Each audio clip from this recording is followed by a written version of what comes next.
Muy interesantes las bitácoras sobre Donald Trump. Se agradece mucho que nos mantengas informados.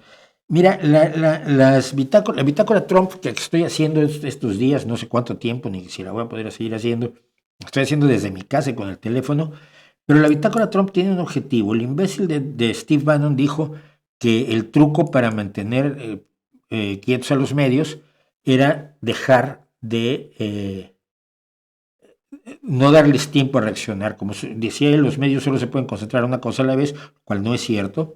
Pero entonces si sueltas 3 cosas o 4 al día, ya los derrotaste y los sacas de equilibrio.